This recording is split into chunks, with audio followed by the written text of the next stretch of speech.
Week 7 in college football did not disappoint. Incredible. Let's start in Ann Arbor, though. Whoa. Michigan with an absolute statement against Penn State, 41-17. And if you watch this game, you know it was not close. This was an absolute beatdown. Ted, I got a question for you. Yeah. You played on a lot of great defenses. What would you do if you gave up 418 yards rushing to an opponent? As a player? Yes. Or coach. Or radio guy. As a player, I dig a hole and dive into it for the next six months of my life. As a coach, I'd play all the freshmen on the sideline that everyone's asking for, make it worse. And in the media, I don't know, point and laugh, talk about how horrible everyone is. We've been through that the last couple of weeks. We've Right. kind of done that. But in the first half of this game was strange, right? Michigan was moving the ball at will up and down the field, but, give Penn State some credit. They ended up stalling them out, right? Down in the red zone, especially. It was a lot of times it was at like the 5-yard line, and Michigan ended up settling for 3 field goals. I mean, Michigan was dominating the game, but there was one big Sean Clifford run and then that really weird pick 6 for J.J. McCarthy. And somehow Michigan was only up 16-14 at halftime, and Penn State actually took the lead at the start of the second half. And I was sitting there going, as I was rewatching this game, I was like, what the hell? How is this happening? But the second half, the score started reflecting what was happening in between the lines, and Michigan was just dominant, man. An absolute assault on Penn State's defense. That Michigan offensive line and that 1-2 punch of Corum and Edwards at running back, they're just doing whatever they wanted, man. Yep. Just a really, really impressive performance from the Wolverines. A couple just massive touchdown runs in the second half of this one. This was, I thought Penn State could go there and give them a game. Incorrect. This was a beatdown. Yeah, and that rushing number is shocking considering that Penn State they've been giving up like 80 yards rushing a game. They usually have an incredible front 7, and they got a stud safety back there that inserts. And you would think, like, if you beat Penn State, you do it through the air. But whoo, buddy, yeah, you're right. That is that's a statement for Michigan for sure. Yeah, and I thought J.J. McCarthy played well, right? Played within himself. Now, the weird pick 6 thing, that was just kind of bad luck. But there's a few throws where you're like, okay, yeah, this guy, he might have it. And then clearly what he can do as an athlete running just adds more juice to what Michigan can do offensively. And Ted, turns out James Franklin was not due to win a big football game. So, well, here's the thing, and don't feel bad, don't feel defeated for the Penn State fans. I've got a solution. Just pay James Franklin a little bit more money. One more raise for James Franklin, and that's going to be the difference. You're almost there. Close. They're close. Okay, let's move on to the game of the weekend. Oh my gosh. Number 3 Alabama falls to number 6 Tennessee 52-49 in just an absolutely epic football game. Tennessee ends a 15-game losing streak to Alabama in what was just a thriller. The fourth quarter of this game, man, I was at dinner and I basically told my wife, I was big group family dinner. I was like, honey, I don't know how to tell you this. Like, I got to watch this. And so I just kind of meandered over to the bar and I was watching the game. It was incredible, insane. Well, it was, I was lucky. I was up my neighbor's house. I had the 2 TVs set up, and the Alabama-Tennessee game and the Oklahoma State TCU game was on at the same time. And it just, there was some overlap there, but just an incredible football game that, I don't know that I've seen anything like it, frankly, with an atmosphere that big, over 100,000 people there. You've got, who's been the number one team. I know they weren't number one going into this game, but like they're the best program in the country, right? It's Alabama, and Tennessee's got some excitement. They're trying to bounce back. They've got some momentum in their season, and it all comes together in this game. And, I had people that were like texting me early when were they up like 28-7 or something? Yeah, they were rolling. I have friends like, dude, Tennessee is incredible. They're going to stomp Alabama. I was like, they're good, but buddy, I'm telling you, they got a dogfight on their hands. Just wait. And it turned out to be exactly that, down to the last moment. Incredible. Yeah, and the storyline coming in was the quarterbacks. Both of those guys delivered. I mean, my goodness. Bryce Young, and he was well, I need to know like what that protection plan for Bama was along the offensive line. It felt like there was just free runner after free runner coming after Bryce Young. It was, and the fact that he was able to avoid so many of those guys and make the plays that he did, I think it just kind of speaks to his brilliance, man. Yeah. I didn't see, obviously I haven't seen the film of it, but it looks like a lot of like zero with the delayed ad. The guy was delaying the ad late, and he was getting smoked. He took some shots out there, man. And Hendon Hooker was great, and credit to him, right? Because it felt like Tennessee had blown that game, right, when they hand Bama the scoop and score. And to Hendon Hooker's credit, he didn't let that shake him. He came back, and now they got a big break on that PI call in the end zone that negated the Bama interception, which there was a long return on. But for him to bounce back from that and play the way he played, that was really impressive. And this is the unfortunate reality of some great games in football, man. Sometimes it comes down to the kickers. And Reichard couldn't hit it. Now they didn't help him out, right? 3 plays, they get no yards. He ends up having to kick it from 50. Looked like he was playing the draw, and it just stayed straight on him, Ted. He came just a little outside in on it, and just a little baby cut to the outside of the goalpost there. But how Tennessee's went through, I have no idea. So I'm watching it at this restaurant, right? And I'm like, oh my God, it's blocked, because they had a jumper who comes clean between the center and the guard. Yeah. And I think it was like number 47 or something like that. And I figured he blocked it. And I was like, wow, how lucky for Tennessee. The guy tips it. It still goes through, but I guess he just knuckled it that bad. He knuckled it. I don't know if the guy tipped it, but the view from behind, I was like, the officials said good. I was like, that did not go in. There's no way that went in. No chance. And my wife is like, yes, it did. I was like, no, I got to see a replay. There's no way. And sure enough, it did. But it don't matter. He didn't care. He had that cigar post game, but It's the ugliest game winner I think I've ever seen. And that fourth quarter was, just wildly entertaining.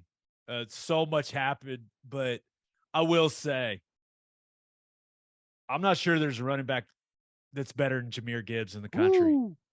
Oh, they should have gave that ball, the ball to that dude more, right? With how much pressure Bryce Young was at, I feel like they could have given him some more touches, but 17 penalties for Bama, which is a program record. It was just an awesome football game. The scene after it was, I won't lie, I was getting nostalgic. It reminded me, it was like OU Nebraska 2000 for me. Exactly. Now, obviously, there's more people, but them carrying the goalposts out and they go and throw them in the river. Which, there's a river that runs through town, but from my recollection, it's not like it's right next to the stadium, is it?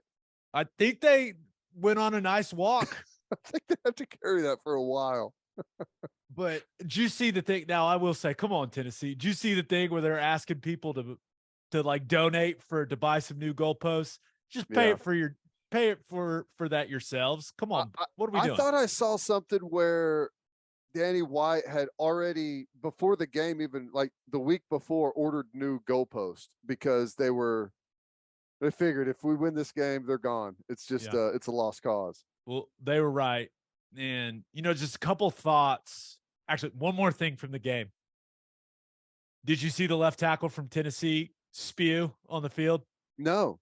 He's just it's the most offensive lineman thing ever. You got to go find it. But they're on a drive. It's kind of late in the game. He's just standing there. They're kind of in the huddle. He vomits. He looks at the defensive line for Alabama, and he just starts nodding his head like, yeah, you ready for this? It was awesome, man. It was like the most offensive line thing ever. It was incredible.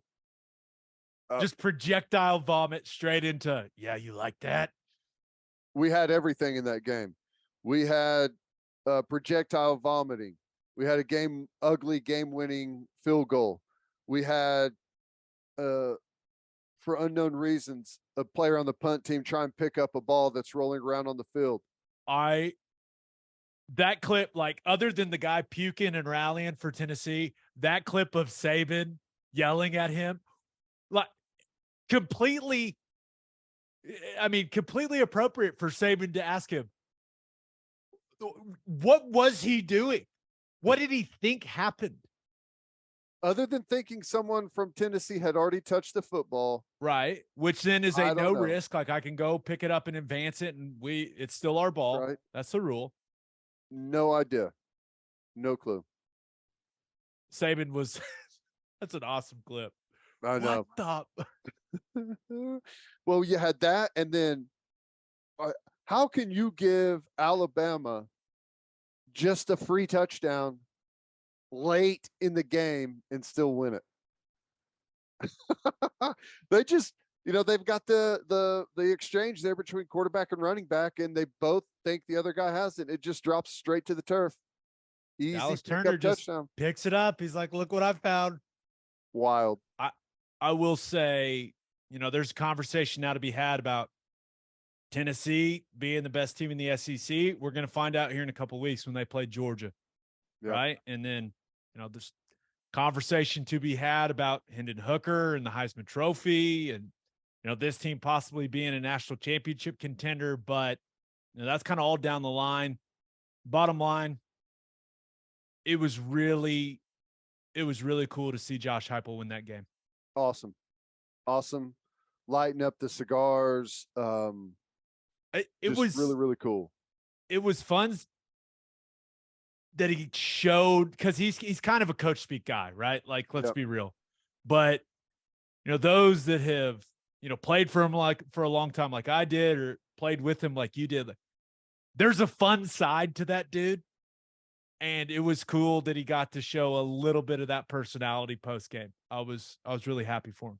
Yep, that was awesome. Now,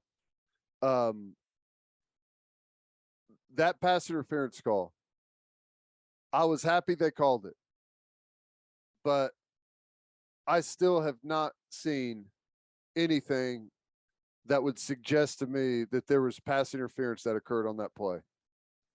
I have not either, and sometimes you just need a break against Bama, man. No doubt. Wow.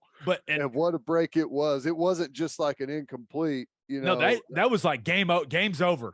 It's done. Yeah. They returned it all the way back to probably the other 25 or so. Yeah. Game would have been over. But we recapped everything that happened in this game and didn't even mention that Jalen Hyatt had 207 yards and 5 touchdowns. Like, he's still streaking down the field catching touchdowns, I assume. Like, what a performance for that dude. That was great. He was money. Hendon Hooker hit him in stride. Like, all of those were like, you're hitting a sprinter at full speed, right? He didn't have to break at all. Just like right here. Awesome. And that Tennessee offense did that to Bama without their best wide receiver. Yeah. Pretty impressive. All right. Oklahoma State went to Fort Worth. and they lost in overtime, 43-40 in double overtime. I think the best way to put it, Ted, is TCU found a way to get it done because, man, they played poorly in the first half. I mean, they could not find a rhythm offensively at all, settled for field goals. Spencer Sanders was ripping off big touchdown runs, right, in that first half. TCU had the muffed punt. What else happened? John Paul Richardson mossed a dude. Like, that was an awesome catch by him. But I really thought, as I went back and watched the first half of that game especially, I thought, even though they were up, 24-13 at halftime, I thought Oklahoma State missed an opportunity to really get out to a big lead in that first half. It felt like they could have had a commanding, like, 3-score lead heading into that second half, but they just weren't able to do it. Now, they did take a 14-point lead into the fourth quarter, and they let it go. But I felt like they missed an opportunity that first half with the way that TCU was playing. Yep. No, I agree. They controlled 80+% of that football game. Yeah. But just could never get that final nail in on TCU, and they had some missed opportunities there. Credit TCU's defense late for getting the stops that they needed to.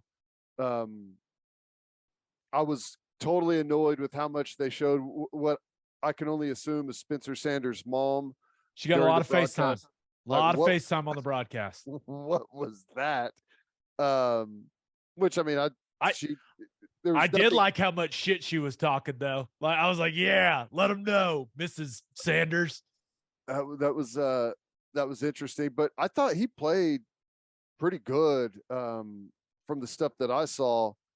Problem is, Quentin Johnston is an absolute beast. Now, I've been saying for a long time that he's the best wide receiver in the Big 12, and I was starting to look bad throughout the beginning of this season, but that dude has come on strong the last 3 weeks.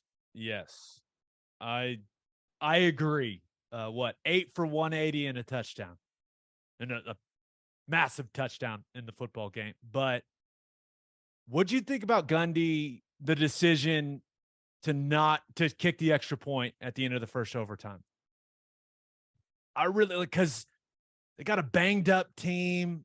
I thought there was an opportunity for him to say, hey, let's go win this right there. Cause TCU had scored, kick the extra point. They score. I was really hoping he'd go for 2 in that situation. I thought that would have given them the best opportunity to win the game. And I know hindsight, like, they get the holding in the second overtime, end up having to kick a really long field goal just to force TCU to score. But I don't know. I kind of thought he should have gone for 2 there. Yeah. You're on the road. You know what I mean? No, I know what you mean. I feel like the 2-point conversion play, and I don't know what statistically it says, but I feel like it favors the offense massively. I mean, especially when you have a guy that can run like Sanders. Yep. And, whenever if I was to tell you, you have one play from the 3-yard line to win a football game, would you take it? You'd almost always say yes. So I do get that. But on the other side of it, they controlled so much of that football game that I guess I could understand if you think that you're the best team and this thing's going to work itself out. But TCU was saying, we're just going to go win it ourselves then, I guess. Yeah. And Duggan was good again, man. Yep. Thought he took a lot of hits in that game, but one thing, like, he didn't make any critical errors, right? Which is important.